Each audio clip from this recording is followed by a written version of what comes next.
ಕಾಲ ಕೆಳಗೆ ಇರುವ ಧೂಳನ್ನು ಯಾವತ್ತೂ ಕೇವಲವಾಗಿ ನೋಡಬೇಡಿ. ಕಣ್ಣಲ್ಲಿ ಬಿದ್ದಾಗಲೇ ತಿಳಿಯುವುದು ಧೂಳಿನ ಬೆಲೆ. ಹಾಗೆಯೇ ನೀವು ಯಾರನ್ನು ಕೇವಲವಾಗಿ ನೋಡಬೇಡಿ. ಎಲ್ಲರಿಗೂ ಒಂದಲ್ಲ ಒಂದು ದಿನ ಗೌರವ ಸಿಕ್ಕೇ ಸಿಗುತ್ತೆ. ಅದು ಗೊತ್ತಾಗುವುದು ಸಮಯ ಬಂದಾಗಲೇ. ಇನ್ನೊಬ್ಬರ ಜೀವನದಲ್ಲಿ ತಮಾಷೆಗೂ ಆಟ ಆಡಬೇಡಿ. ಯಾಕೆಂದರೆ ನಿಮ್ಮನ್ನು ಆಡಿಸಲು ಮೇಲೆ ಒಬ್ಬ ಇದ್ದಾನೆ ಅನ್ನೋದನ್ನು ಯಾವತ್ತೂ ಮರಿಬೇಡಿ. ದೊಡ್ಡವರಾಗಲು ಪ್ರಯತ್ನಿಸಬೇಡಿ, ಒಳ್ಳೆಯವರಾಗಲು ಪ್ರಯತ್ನಿಸಿ. ಆಗ ನೀವೇ ದೊಡ್ಡವರಾಗುತ್ತೀರಾ. ನಾಯಿಗಳು ಪರಿಚಯವಿಲ್ಲದ ವ್ಯಕ್ತಿಗಳನ್ನು ನೋಡಿದಾಗ ಮಾತ್ರ ಬೊಗಳುತ್ತವೆ. ಆದರೆ ಕೆಲವು ಮನುಷ್ಯರು ಹಾಗಲ್ಲ. ನಮ್ಮ ಜೊತೆ ಇದ್ದು ನಮ್ಮ ಬಗ್ಗೆ ತಿಳಿಯದಿದ್ದರೂ ನಮ್ಮ ಬೆನ್ನ ಹಿಂದೆ ಕೆಟ್ಟದಾಗಿ ಬೊಗಳಿಕೊಂಡು ಓಡಾಡುತ್ತಿರುತ್ತಾರೆ. ಇರುವೆ ಯಾರಿಗೆ ಕಚ್ಚಿದರೂ ಸಾಯುವುದು ಇರುವೆಯೇ ಎಂಬುದನ್ನು ಅರಿಯುವ ಮನುಷ್ಯ ಇನ್ನೊಬ್ಬರಿಗೆ ಕೇಡುಂಟು ಬಯಸಿದರೆ ತನಗೆ ಕೇಡು ಉಂಟಾಗುತ್ತದೆ ಎಂಬುದನ್ನು ಮಾತ್ರ ಅರಿಯುವುದಿಲ್ಲ. ಪರಮಾತ್ಮ ನಿನ್ನನ್ನು ಕಷ್ಟಗಳ ಹತ್ತಿರ ಕರೆದುಕೊಂಡು ಹೋಗಿದ್ದಾನೆ ಅಂದರೆ ತಿಳಿದುಕೊಂಡು ಬಿಡು.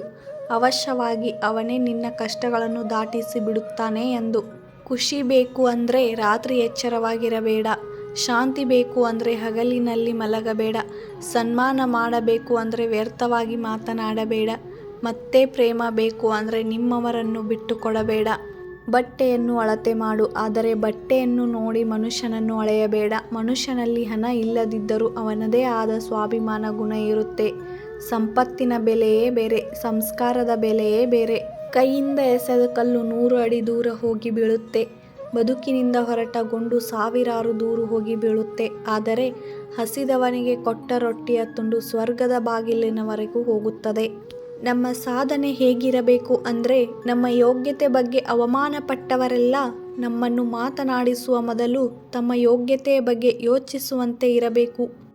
ಜೀವನದಲ್ಲಿ ನೀವು ಬಯಸಿದ್ದೆಲ್ಲ ನಿಮಗೆ ಸಿಗಬೇಕು ಅಂದರೆ 2 ತಪ್ಪುಗಳನ್ನು ಯಾವತ್ತೂ ಮಾಡಬೇಡಿ. ಮೊದಲನೇದಾಗಿ ಅತಿಯಾಗಿ ಯಾರನ್ನೂ ನಂಬಕ್ಕೆ ಹೋಗಬೇಡಿ. ಎರಡನೇದು, ನಿಮ್ಮ ಕೆಲಸವನ್ನು ನೀವು ಮನಸ್ಸಿನಲ್ಲಿಟ್ಟುಕೊಂಡು ಮಾಡಿ. ಆವಾಗ ನಿಮಗೆ ಫಲ ಸಿಕ್ಕೇ ಸಿಗುತ್ತದೆ. ಮನೆಯಲ್ಲಿ ಕೋಟಿ ಇದ್ದರೂ ಹಿರಿಯರ ಕಂಡೊಡನೆ ಕಾಲಿಗೆ ಬೀಳುವುದು ಸಂಸ್ಕಾರ.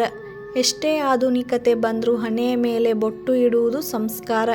ಡಿಗ್ರಿ ಮೇಲೆ ಡಿಗ್ರಿ ತೆಗೆದುಕೊಂಡ್ರೂ ಗುರುಗಳನ್ನು ಕಂಡಾಗ ತೋರುವ ಭಯ ಭಕ್ತಿ ಅದುವೇ ಸಂಸ್ಕಾರ. ಮೌನ ಮನಸ್ಸನ್ನು ಶುದ್ಧಿ ಮಾಡುತ್ತೆ. ಸ್ನಾನ ದೇಹವನ್ನು ಶುದ್ಧಿ ಮಾಡುತ್ತೆ. ಧ್ಯಾನ ಬುದ್ಧಿಯನ್ನು ಶುದ್ಧ ಮಾಡುತ್ತೆ. ಪ್ರಾರ್ಥನೆ ಆತ್ಮವನ್ನು ಶುದ್ಧಿ ಮಾಡುತ್ತೆ. ದಾನ ಸಂಪಾದನೆಯನ್ನು ಶುದ್ಧ ಮಾಡುತ್ತೆ. ಉಪವಾಸ ಆರೋಗ್ಯವನ್ನು ಶುದ್ಧಿ ಮಾಡುತ್ತೆ. ಕ್ಷಮೆ ಸಂಬಂಧವನ್ನು ಶುದ್ಧಿ ಮಾಡುತ್ತೆ. ಜೀವನದಲ್ಲಿ ಯಾವುದಕ್ಕೂ ಚಿಂತೆ ಮಾಡಿ ಕೊರಗಬಾರದು. ಒಳ್ಳೆಯದಾದರೆ ಅದ್ಭುತ ಎಂದು ಭಾವಿಸಬೇಕು. ಕೆಡುಕಾದರೆ ಅನುಭವ ಎಂದು ಪರಿಗಣಿಸಬೇಕು. ಅಹಂಕಾರದಿಂದ ಮೆರೆದವರೆಲ್ಲ ಇಂದು ಭಿಕ್ಷುಕರಂತೆ ತುತ್ತು ಅನ್ನಕ್ಕಾಗಿ ಪರದಾಡುತ್ತಿದ್ದಾರೆ. ಒಂದು ದಿನದ ಸಾವಿಗೆ ಜೀವನ ಪೂರ್ತಿ ಬದುಕಬೇಕು ನಿಜ, ಆದರೆ ಒಲಿದು ಬಂದ ಜೀವನವನ್ನು ಆನಂದದಿಂದ ಬದುಕಿ. ಏಕೆಂದರೆ ಇನ್ನೊಂದು ಬದುಕಿಗೆ ಎಷ್ಟೊಂದು ಜನ್ಮ ಕಾಯಬೇಕು ಯಾರಿಗೂ ಗೊತ್ತಿಲ್ಲ. ಗೆದ್ದವರು ಸಂತೋಷದಿಂದ ಇರುತ್ತಾರೆ, ಸೋತವರು ಯೋಚಿಸುತ್ತಾರೆ. ಸೋಲು ಗೆಲುವು ಶಾಶ್ವತವಲ್ಲ ಎಂದು ತಿಳಿದವರು ಪ್ರತಿದಿನ ಸಂತೋಷದಿಂದ ಇರುತ್ತಾರೆ. ನಮ್ಮ ಪ್ರಭಾವ ನೋಡಿ ಬಳಿ ಬರುವ ಜನರಿಗಿಂತ ನಮ್ಮ ಸ್ವಭಾವ ನೋಡಿ ಬರುವ ಜನರನ್ನು ಯಾವತ್ತೂ ಮರೆಯಬೇಡಿ. ರಾತ್ರಿ ಹೂವಿಗೂ ತಿಳಿದಿರುವುದಿಲ್ಲ ಬೆಳಗ್ಗೆ ಮಂದಿರಕ್ಕೋ ಅಥವಾ ಸ್ಮಶಾನಕ್ಕೋ ಅಂತ.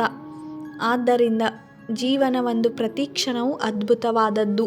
ನಮಗಾಗಿ ಯಾರು ಕಾಯುತ್ತಿರುತ್ತಾರೋ ಅವರಿಗೆ ಸಮಯ ಕೊಡಿ.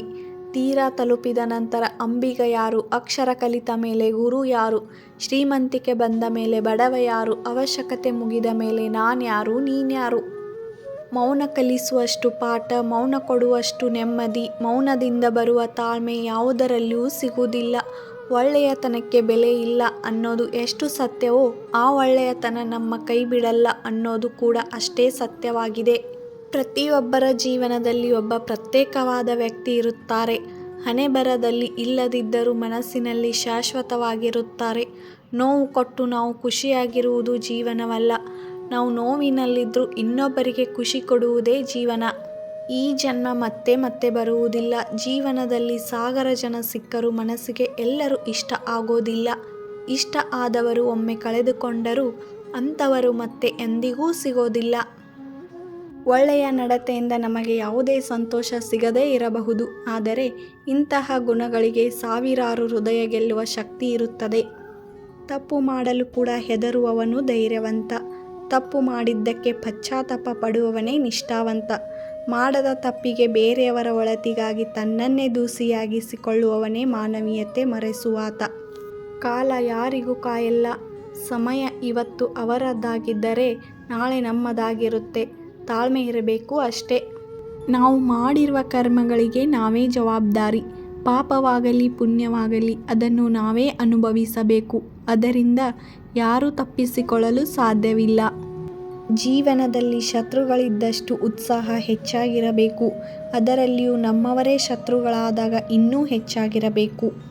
ಜೀವನದಲ್ಲಿ ಪ್ರೀತಿಸುವವರು ಸಿಗ್ತಾರೆ, ಕಾಳಜಿ ಮಾಡುವವರು ಸಿಗ್ತಾರೆ. ಆದರೆ ಅರ್ಥ ಮಾಡಿಕೊಳ್ಳುವವರು ಸಿಗುವುದು ತುಂಬ ಕಷ್ಟ. ಯಾಕೆಂದರೆ ಪ್ರೀತಿ ಮಾಡುವುದೇ ಬೇರೆ, ಕಾಳಜಿ ವಹಿಸುವುದೇ ಬೇರೆ. ಆದರೆ ಅರ್ಥ ಮಾಡಿಕೊಳ್ಳುವುದು ಇನ್ನೂ ಬೇರೆ. ಎಲ್ಲಿ ಸತ್ಯವಿದೆಯೋ ಅಲ್ಲಿ ಹಠ ಇದ್ದೇ ಇರುತ್ತದೆ. ಎಲ್ಲಿ ಪ್ರಾಮಾಣಿಕತೆ ಇರುತ್ತೋ ಅಲ್ಲಿ ಒಳ್ಳೆಯ ನಡವಳಿಕೆ ಇದ್ದೇ ಇರುತ್ತೆ. ಎಲ್ಲಿ ಹೆಚ್ಚು ಪ್ರೀತಿ ಇರುತ್ತೋ ಕೋಪ ಇದ್ದೇ ಇರುತ್ತೆ. ಜೀವನದಲ್ಲಿ ನೀವು ಗೆದ್ದರೆ ನೀವು ಯಾರು ಅಂತ ಎಲ್ಲರಿಗೂ ಗೊತ್ತಾಗುತ್ತೆ. ಅದೇ ನೀವು ಜೀವನದಲ್ಲಿ ಸೋತ್ರೆ ನಿಮ್ಮವರು ಯಾರು ಅಂತ ನಿಮಗೇ ಗೊತ್ತಾಗುತ್ತೆ. ನಿಮ್ಮ ಮನಸ್ಸಿನಲ್ಲಿರುವ ಅಹಂಕಾರ ಕಣ್ಣಿನಲ್ಲಿ ಬಿದ್ದ ಧೂಳಿನಂತೆ. ಅದನ್ನು ಸ್ವಚ್ಛಗೊಳಿಸದಿದ್ದರೆ ನಾವು ನೋಡುವ ಪ್ರತಿಯೊಂದು ವಸ್ತುವು ಕೂಡ ಅಶುದ್ಧವಾಗಿಯೇ ಕಾಣಿಸುತ್ತದೆ. ವಾದದಿಂದ ತಾತ್ಕಾಲಿಕ ಗೆಲುವು ಕಾಣುತ್ತೆ. ತಾಳ್ಮೆ ಹಾಗಲ್ಲ. ತಕ್ಷಣವೇ ಸೋತಂತೆ ಕಂಡರೂ ಭವಿಷ್ಯದಲ್ಲಿ ಒಳ್ಳೆಯದೇ ಆಗುತ್ತೆ. ಏಕಾಂಗಿಯಾಗಿ ಸಾಗಿ. ಏಕೆಂದರೆ ಒಂಟಿತನ ಆಕರ್ಷಣವಲ್ಲದಿದ್ದರೂ ಕೆಟ್ಟವರ ಸಂಘಕ್ಕಿಂತ ಒಳ್ಳೆಯದು. ಉತ್ತಮರ ಸಹವಾಸ ಲಭ್ಯವಾಗದಿದ್ದರೆ ಏಕಾಂಗಿಯಾಗಿಯೇ ಬದುಕಿ ತೋರಿಸಿ. ನಮಗೆ ಜಗತ್ತು ಅನಿವಾರ್ಯವೇ ಹೊರತು ಜಗತ್ತಿಗೆ ನಾವು ಅನಿವಾರ್ಯ ಅಲ್ಲ ಎಂದು ಅರಿತಕ್ಷಣ ಮನುಷ್ಯನ ಅಹಂಕಾರ ಕಡಿಮೆಯಾಗುತ್ತೆ. ಸಮಯ, ಅಧಿಕಾರ, ಹಣ ಮತ್ತು ಶರೀರ ನಮಗೆ ಜೀವನದ ಎಲ್ಲ ಕ್ಷಣದಲ್ಲೂ ಸಹಕರಿಸುವುದಿಲ್ಲ. ಆದರೆ ಒಳ್ಳೆಯ ನಡವಳಿಕೆ, ಒಳ್ಳೆಯ ತಿಳುವಳಿಕೆ ಮತ್ತು ಒಳ್ಳೆಯ ಸಂಬಂಧಗಳು ನಮಗೆ ಯಾವಾಗಲೂ ಸಹಕರಿಸುತ್ತೆ. ತಪ್ಪು ಹೆಜ್ಜೆ ಇಡುವುದು ಸಹಜ. ಆದರೆ ಅದರಿಂದ ಬೇಗ ಎಚ್ಚೆತ್ತುಕೊಳ್ಳುವುದು ಬುದ್ಧಿವಂತರ ಲಕ್ಷಣ. ತಪ್ಪಾದಾಗ ಕೊರಗುವುದಕ್ಕಿಂತ ತಪ್ಪಾಗದಂತೆ ಮುನ್ನೆಚ್ಚರಿಕೆ ವಹಿಸುವುದು ಇನ್ನೂ ಉತ್ತಮ. ಈ ವಿಡಿಯೋ ಏನಾದರೂ ನಿಮಗೆ ಇಷ್ಟವಾಗಿದ್ದರೆ ಲೈಕ್ ಮಾಡಿ, ಕಮೆಂಟ್ ಮಾಡಿ, ಫ್ಯಾಮಿಲಿ ಫ್ರೆಂಡ್ಸ್ಗೂ ಶೇರ್ ಮಾಡಿ. ಇನ್ನೂ ನನ್ನ ಚಾನಲ್ಗೆ ಸಬ್ಸ್ಕ್ರೈಬ್ ಆಗಿಲ್ಲ ಅಂದರೆ ದಯವಿಟ್ಟು ಹೋಗಿ ಸಬ್ಸ್ಕ್ರೈಬ್ ಆಗಿ ಪಕ್ಕದಲ್ಲಿರುವ ಬೆಲ್ ಬಟನ್ ಪ್ರೆಸ್ ಮಾಡಿ. ನಾ ಹಾಕ್ತಾ ಇರೋಂಥ ವಿಡಿಯೋ ನೋಟಿಫಿಕೇಷನ್ ನಿಮಗೂ ಬರುತ್ತದೆ. ಮತ್ತೆ ಹೊಸ ವಿಡಿಯೋದೊಂದಿಗೆ ಸಿಗ್ತೀನಿ. ಅಲ್ಲಿವರೆಗೂ ನೋಡ್ತಾ ಇರಿ, ಸಪೋರ್ಟ್ ಮಾಡ್ತಾ ಇರಿ. Thank you for watching.